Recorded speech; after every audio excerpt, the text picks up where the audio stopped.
Hi sewing friends, welcome to my sewing room. Last time we were together we made a maple leaf block, and I thought today I would show you how to do this alternate block that kind of sets the leaves off. It's a very simple block. It's an uneven 9-patch, also called a plain block.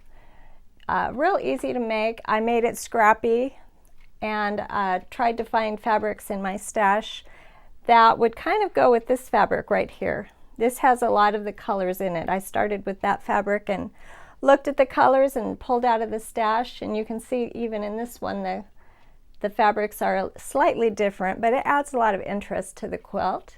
So let's get started on making our alternate block, our 9-patch.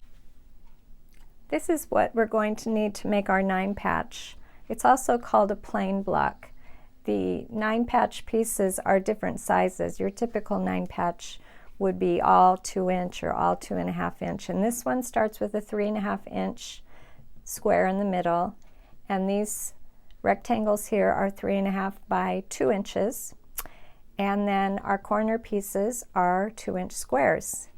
And in scrap quilt mode here, you can see these are slightly different fabrics because that is what I had in my 2-inch drawer, and I like to use up what I have in there.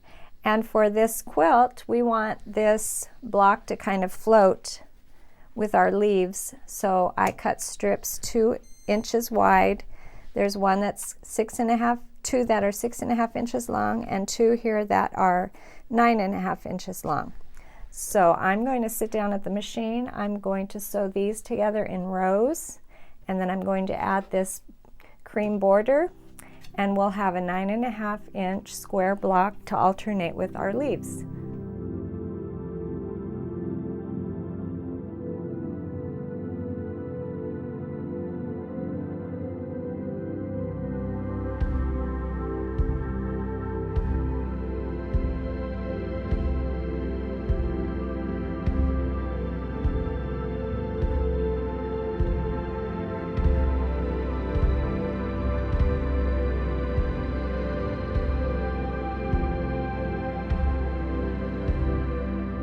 Easy block to make, wasn't it? And it's going to look great with those falling leaves. I enjoy sewing with you. I hope you'll consider subscribing to my channel so you'll know the next time I upload a video. Thanks for joining me today.